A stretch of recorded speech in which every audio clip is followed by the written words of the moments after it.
Good morning, students of Frenchtown Elementary School. I'm Miss Carol, and I'm here with Mr. Ryan. We're from the Safe Routes to School program. We're so excited that through the Pump Up Your Ride Challenge, students at Frenchtown won an outdoor pump for your school and community.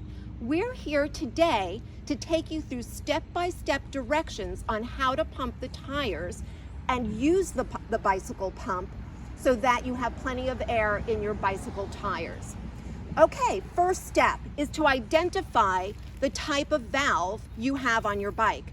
Take a look at the valve on your bike. It's probably going to be a Schrader. Some bikes have something called a Presta, but most children's bikes and young adult bikes have the Schrader valve. Next step, take a look at your tire.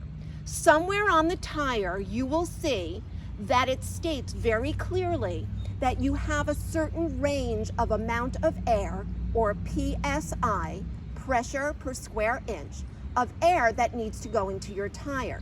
On this bike, Mr. Ryan, how much air do they suggest putting in? It looks like 30 pounds.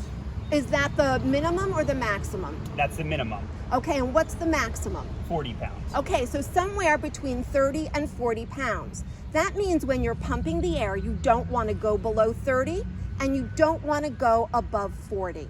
So now that you've identified that, the next step is to remove the dust cap on your Schrader valve. And please don't worry if you don't have a dust cap. It's not a very necessary item. Okay, next step would be to remove the pump head from the pump and attach it to the Schrader valve.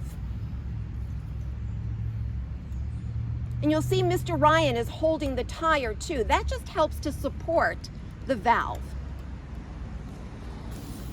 There we go. And so on this particular pump, you want to use the bottom opening on the pump head.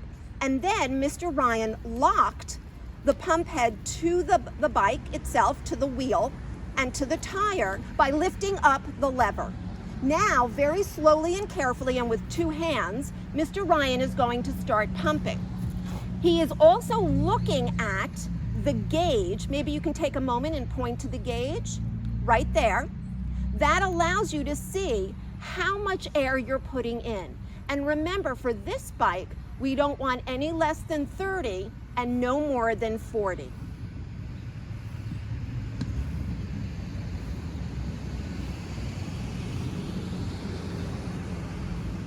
And sometimes it takes a little while. But once you get to that point, you leave the pump down in the down position. And now Mr. Ryan is going to unlock the pump head and he's going to remove it. Now, some of you may have heard that little swish of air. Not a problem at all. It did not take any air out of your tire. Last step is to put the dust cap back on the valve. And you're pretty much ready to ride. But of course, it would be a great idea to do an ABC quick check first. And don't forget your helmet.